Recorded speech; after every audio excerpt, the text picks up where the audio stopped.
Hello friends, welcome to the Engineering Funda family. In this video, I will explain the IoT reference model presented by CISCO. So in this video, I will discuss CISCO's IoT reference model. I will explain to you the basic fundamentals regarding the IoT reference model. There are some key points that you need to grasp in order to understand these basic fundamentals.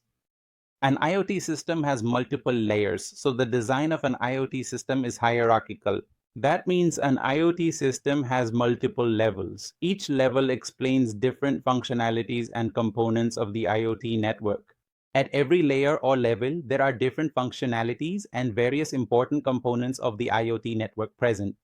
These levels include different physical devices, connectivity protocols, data processing, and applications. If you talk about IoT reference models, you will observe that it is a kind of tiered system. These levels are often also referred to as tiers. The term tier refers to the hierarchical structure of the IoT network. Each tier has its own specific roles and responsibilities. When we talk about IoT reference architecture, there are several reference architectures available. There are different reference architectures for different sets of applications. In this video, I will discuss the reference architecture provided by CISCO. However, you should know that there is not just one reference architecture, multiple are available. In the IoT domain, there are multiple reference architectures depending on the applications. They are expected to coexist. There can be several reference architectures for IoT systems for different applications. These reference architectures provide guidelines, best practices, and common patterns for designing and implementing IoT solutions. Therefore, the design pattern of any IoT reference system will be based on its reference architecture. The model enables the conceptualization of the framework. So, what does the model explain? It explains exactly how the framework exists for a given system. To understand the framework, we need to understand the reference model. For example, in computer organization, we have the OSI reference model. Apart from OSI, there are other reference models as well, such as the TCP/IP model.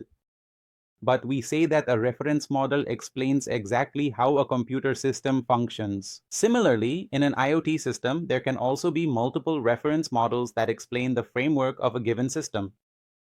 A reference model can also be used to depict building blocks, successful interaction, and the integration of various IoT components. In this video, we will understand IoT architecture with CISCO. CISCO's IoT reference model consists of a total of 7 levels.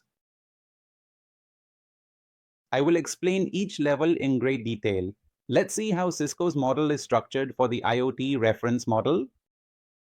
Now I will explain CISCO's reference model, which is for an IoT system and consists of 7 levels. Let's discuss the first level.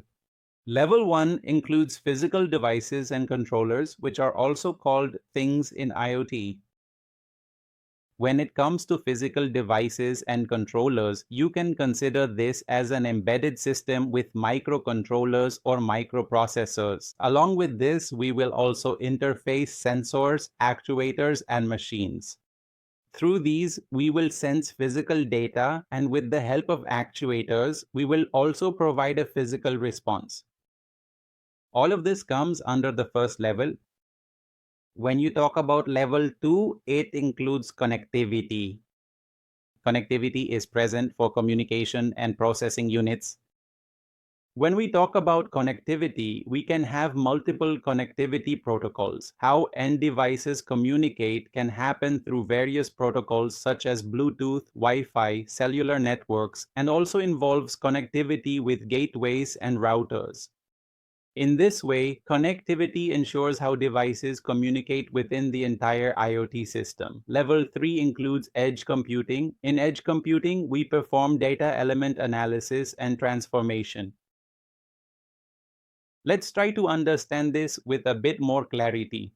Here, we are concerned with achieving real-time processing along with dealing with data. Real-time processing is performed using edge computing, where we will filter the data.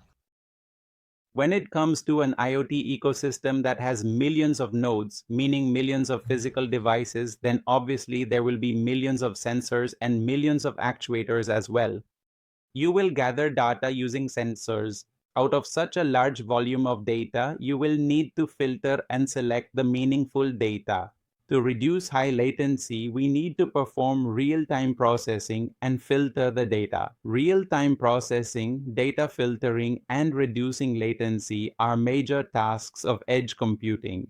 These are the kinds of tasks through which we enable faster response in systems, making data processing and filtering even more efficient and reliable. Now, let's discuss level 4.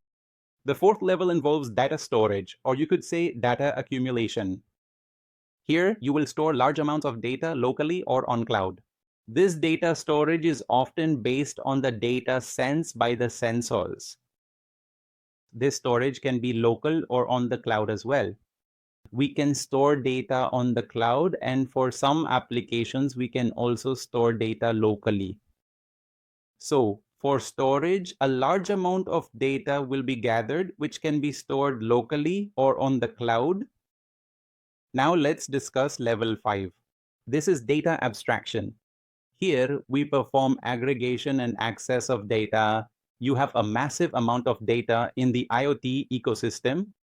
The reason for this is that we are constantly receiving data in real time, temperature data, humidity data, weather data, data from many things.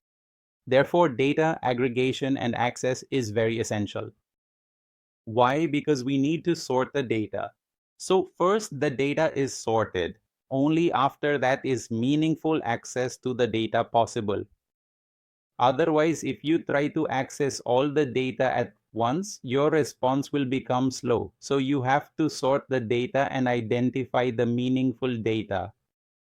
From that, we have to provide a response to the actuators.